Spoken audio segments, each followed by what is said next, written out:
श्रीमते परमात्मने श्री रामाय नमः। नमस्कार मित्रों, मैं आपका अपना आरबीसी चौहान, उत्तर प्रदेश महाराजगंज डिस्ट्रिक्ट खजुरिया की धरती से।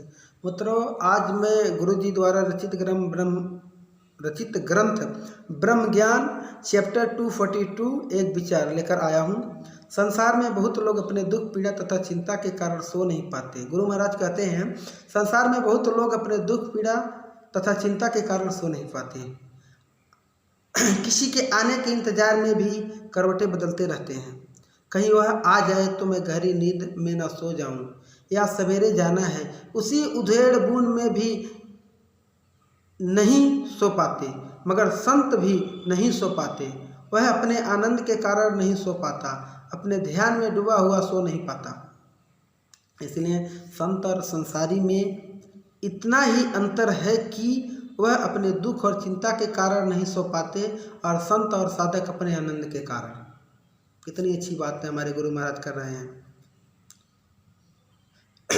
सो पाते, संत और साधक अपने आनंद के कारण नहीं सो पाता। संसारी अपनी पीड़ा में जागता है, संसारी अपनी पीड़ा में जागता है और सन्यासी अपने आनंद में जागता है। जागते दोनों हैं, मगर दोनों के जागने में बहुत अंतर है।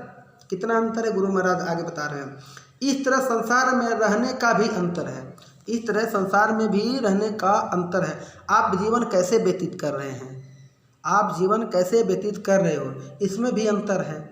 रोकर हंसकर, सुख में पीड़ा में, धन के मद में गरीबी की आग में, भूख से या पेट भरकर, सोने में या जागने में, पीड़ा में या आनंद में, किसी को कष्ट देकर या किसी का कष्ट लेकर, किसी को हंसाते हुए या किसी को रुलाते हुए, किसी से प्रेम करके या किसी से घृणा करके, किसी का भला मांगकर या किसी का बुरा मांगकर। इन सबसे ऊपर शांति या अहंकार या विनम्रता। इन सभी दिशाओं पर थोड़ा विचारें, फिर आपको ज्ञान होगा कि हमने जितना, गुरु महाराज कह रहे हैं, इन सब पर थोड़ा विचारो, फिर आपको ज्ञान होगा कि हमने जितना जीवन व्यतीत किया कैसे व्यतीत किया।